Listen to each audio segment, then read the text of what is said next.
Hi, everyone. I'm Cheryl Butler, and you're listening to the Mighty Mommy's Quick and Dirty Tips podcast, which will help make your life as a parent a little bit easier and a lot more fun. Welcome.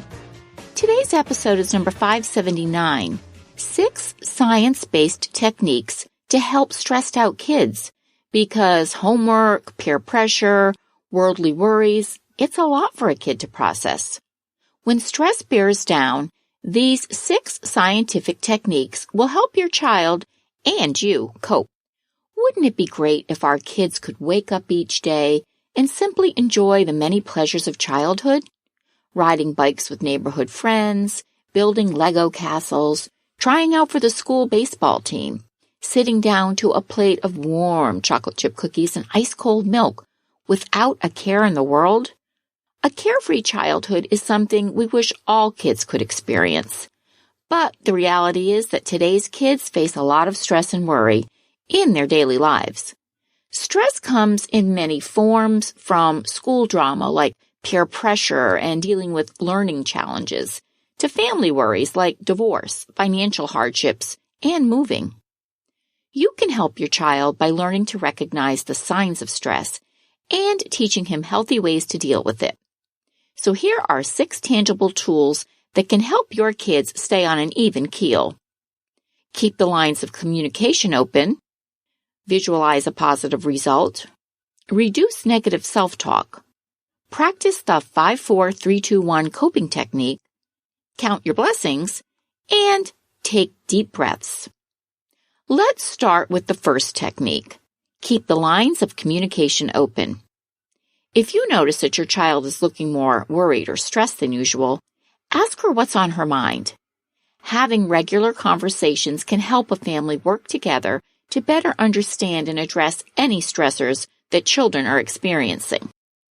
Low levels of parental communication have been associated with poor decision-making in children and teens. A study in the National Institute of Health explains that middle school-aged kids whose parents pay attention to their behavior, structure their environment, and stay informed about their activities, have fewer instances of problem behavior in adolescence. Staying connected by talking to your kids and promoting open communication and problem solving can definitely help them manage their stress before it escalates to acting out. Tip number 2, break challenges into chunks and visualize success.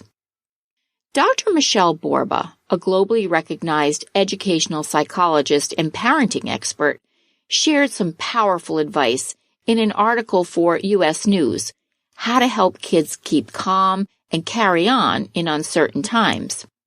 She spoke of how kids are more anxious now than ever. Terrorism, mass shootings, natural catastrophes, pandemics, it's a lot to take in. Kids tell me they want to keep their stress in check, says Dr. Borba. But don't give me a koosh ball to squeeze or tell me to keep it calm and carry on, one teen said. I want real stuff to do so I don't feel like I'm exploding inside.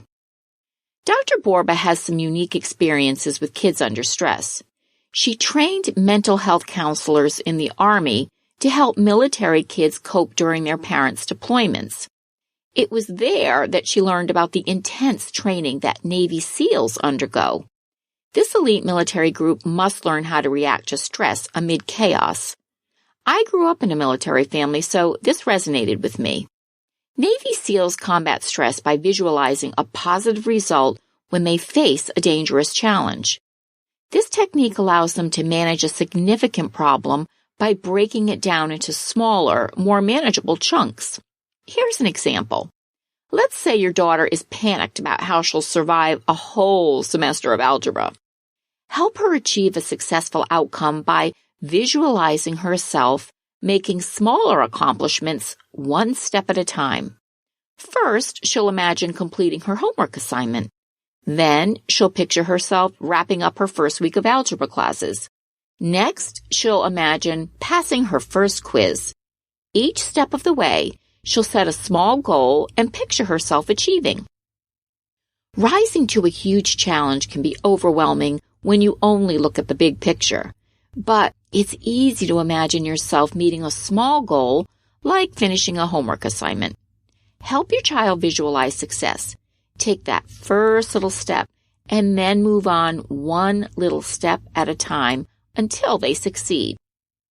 Tip number 3, reduce negative self-talk. Last week, I overheard my daughter and her friend talking on the phone. There were a few giggles, but overall, I was astounded to hear a drone of negative commentary. I can't figure out my Spanish homework. I can't stay up late and watch my favorite show. My bangs are too short. I have way too many freckles. This sour dialogue went on for over a half an hour. By the time she hung up the phone, even I was feeling stressed out.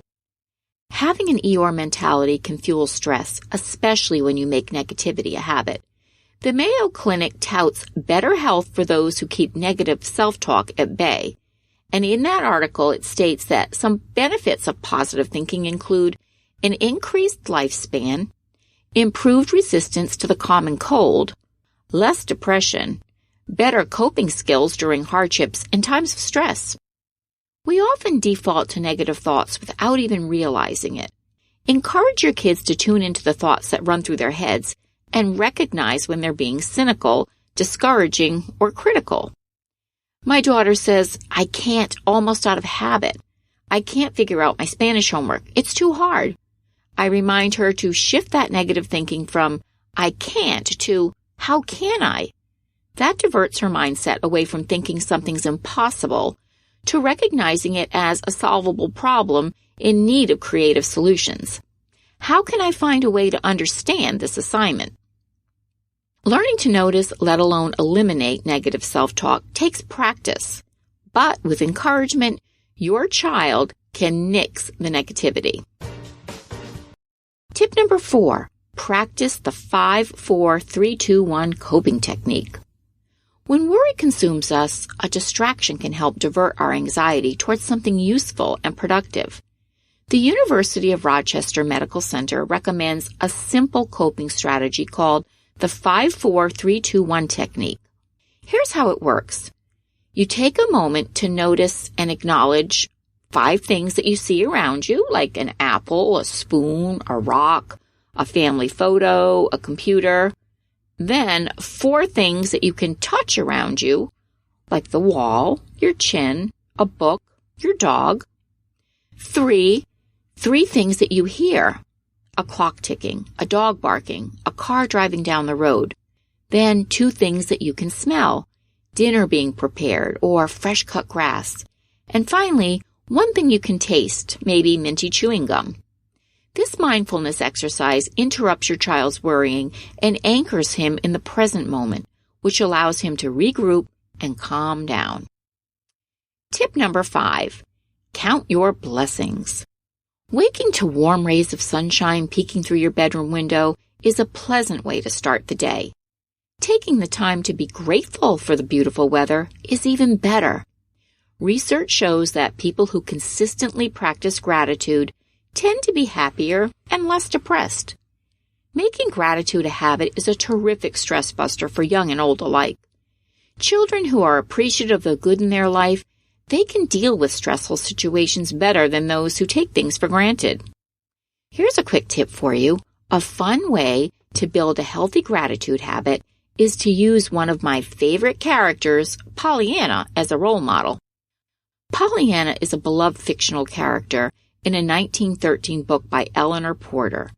She has an optimistic knack of finding things to be glad about, even when the situation is dire. You could practice a little gratitude at home to get into the habit. Have everyone in the family take turns at dinner naming something they're glad about that day. If you play often, soon your kids will be able to focus on the positive, even during challenging times. And finally, tip number 6, take deep breaths. Has anyone ever urged you to take some deep breaths when you were freaking out? Hey, it's good advice.